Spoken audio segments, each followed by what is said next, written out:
Two highly respected British news media outlets, the BBC and the Guardian newspaper, have specialists who cover religion. A reporter for 8 years, the BBC's Robert Piggott, has seen reporting on religion change.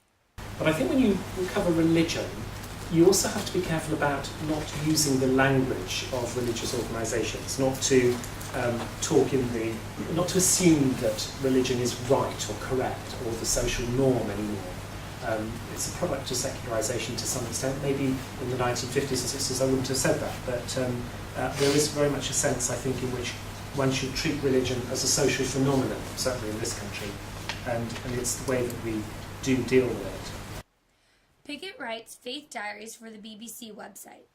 He gets more feedback from his online stories than those that are broadcast.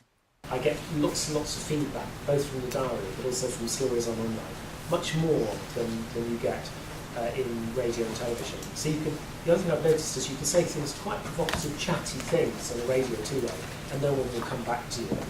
Say the same thing in writing and you get a host of people responding. Razat Butt, the religious correspondent for The Guardian, pitches story ideas to her editor. 80-20. A lot of my work is not from the press release. A lot of my work is me saying, we should be doing this. We have to do this.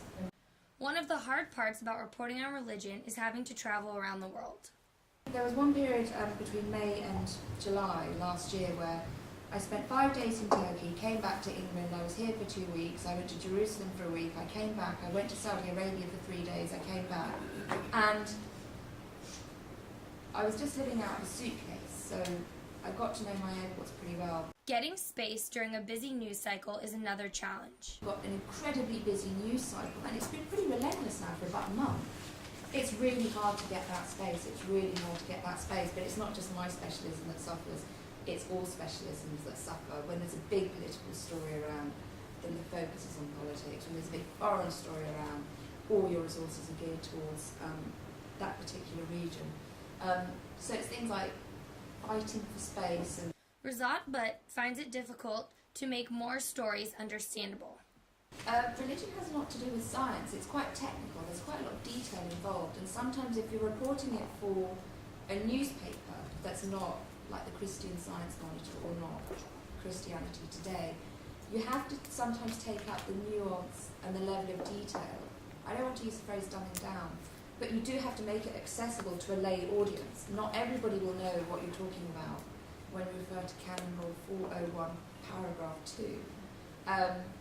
And you have to sometimes explain about a certain group or a certain movement. You may not have to think, well, of course I know who these people are, but your readers might not.